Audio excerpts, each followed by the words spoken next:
This evening's little chat is going to be a quick one. It's about a record that I got purely because the artist died tragically in a plane crash. Yes, I am guilty of jumping on the bandwagon, but in my defence, I had always admired this artist, but I had never owned any of her music. And so I thought, well, if I don't do it now, I never will. Stevie Ray Vaughan, and the record is Stevie Ray Vaughan and Double Trouble, Live Alive from 1986. Why did I choose this one out of all the Stevie Ray Vaughan albums? Well, it's a double LP and there's a lot on there, there's quite a lot on there, and I thought it's quite comprehensive. So I went through the racks and had a look at all the other stuff as well. And I thought, well, this is going to be like a greatest hits, but live. Anyway, turns out, doing a little bit of research, that, okay, it is live, but it's from 4 different nights.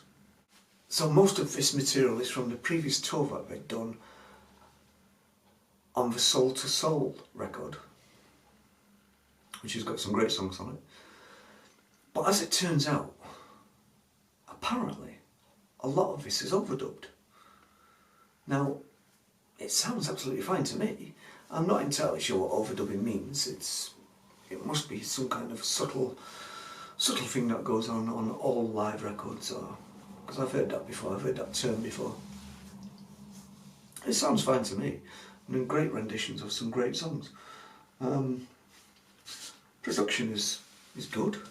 The crowd atmosphere isn't brilliant, but it's not really on these live albums, is it?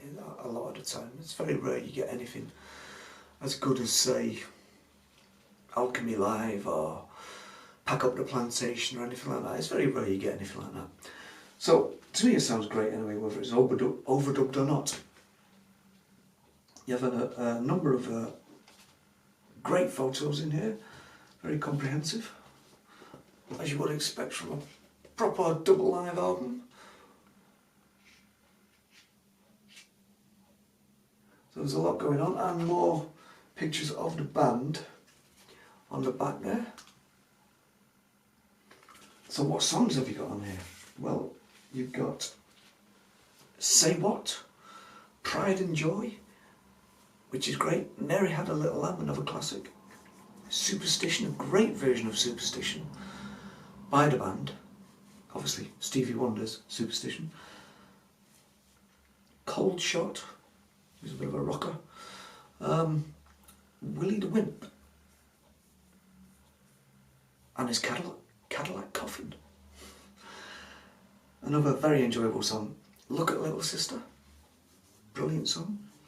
Texas Flood, excellent. And then of course Stevie Ray Vaughan's version of Voodoo Child, Slight Return, whatever that means, from Jimi Hendrix. Side 4 is not bad. It's not bad, but the best song on there, to my ear, is Love Struck Baby. The rest of it is kind of forgettable. But yeah, it's a good record. It's a good record, and I think it's a good point for anybody who wants to get into Stevie Ray Vaughan's music without actually indulging in one of the LPs. You just want kind of like a greatest hits. I know there's plenty of other things out there, but this Live Alive is a good starting point. It really is. So who do we have in the band? Well, let's have a look. I mean, it's recorded in all kinds of different places. Part of it was recorded at the Montreux Jazz Festival.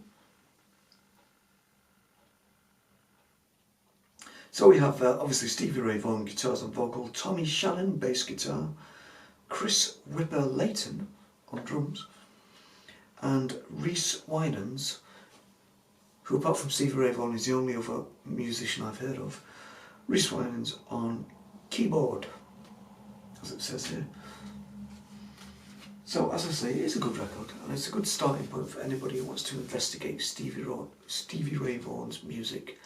I remember when he died, as I say, I'd heard some of his music, and I thought he was very gifted vocally, as well as a guitar player, obviously. And like I say, I thought, I'm going to have to get something by him, as this horrible thing has happened to him, this plane crash. I'm going to have to get something by him. So I did, and that's what I got. I never really investigated any further into the catalogue, not really. He was obviously, by looking at the catalogue, he was obviously very influenced by Jimi Hendrix, of course. There's nothing wrong with that.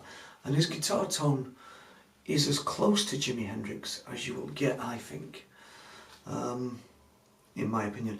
His vocal style was very soulful, wonderful voice, absolutely loved it. So for an album that's known to be overdubbed, heavily overdubbed, this is a good record, and I think you should give it a listen and see what you think if you want to start somewhere with the music of Stevie Ray Vaughan. So where did it get to in the charts? Well, it did okay. It did okay. It got to number 52 on the US Billboard chart. So that's alright. That's a decent return. So that's Stevie Ray Vaughan and Double Trouble, Live Alive from 1986.